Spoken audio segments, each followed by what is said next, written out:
Start. Sir, I am as dejected today as I was on the day the finance minister presented the budget. The description of the problems is correct, but the proposed solutions are not acceptable to us. I do not agree with the concept that linking the Indian economy with the world economy will improve the situation.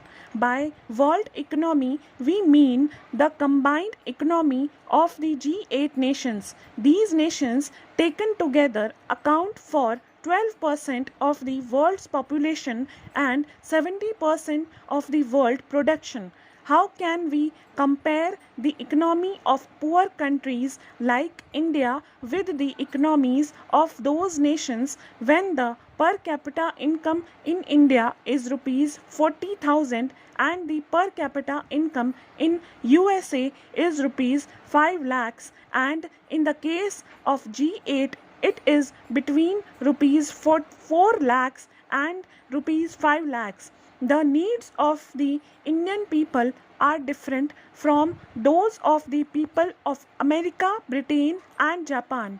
When we return from visits to foreign countries, we talk about the developments in those countries and want to know why such developments do not take place in India. We always try to adopt the latest trends in foreign countries, but this thinking is detrimental to national interest.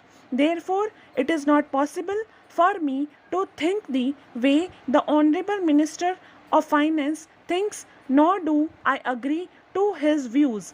Mr. Speaker, sir, I heard the speech delivered by the Honorable Minister of Finance. He reiterated the same point that had we failed to pay back the debt we have taken, we would have also been in the same condition in which countries of Latin America have fallen.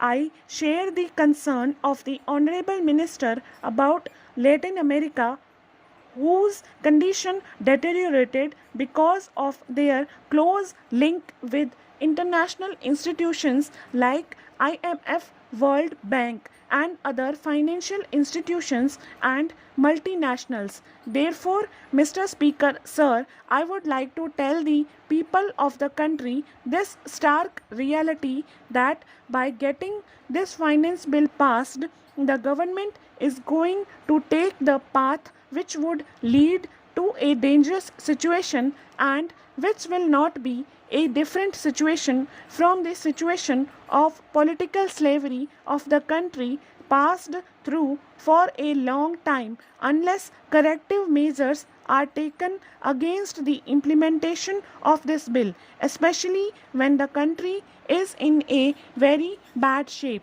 Mr. Speaker, sir, the ultimate goal of Swaraj movement was to instill national feelings in people and attain self-sufficiency. Gandhiji started that movement, and many of the present honorable members of the House did not participate in the movement. At that time, they may have been too old to participate in the movement. It might be possible that the students in schools were not taught the lofty ideals of our Swaraj movement in the country, and political leaders also do not bother to understand it. However, it is a fact that if we do not have national feelings and fail to achieve self sufficiency, we would be in great difficulty. I know that the government will be able to get the bill passed in the House, but we cannot associate ourselves with the bill and the policies adopted by the government. After presentation of this budget, there has been steep rise in the prices, particularly in regard to fertilizers, and though it has been stated by the Honorable Minister as a regional issue, it has further deteriorated the financial condition of the farmers. Mr. Speaker, sir, in view of the present situation, I fear the policy adopted by the government and the budget would lead the country towards destruction. The Honorable Minister has not suggested the solution to these three issues the way he should have.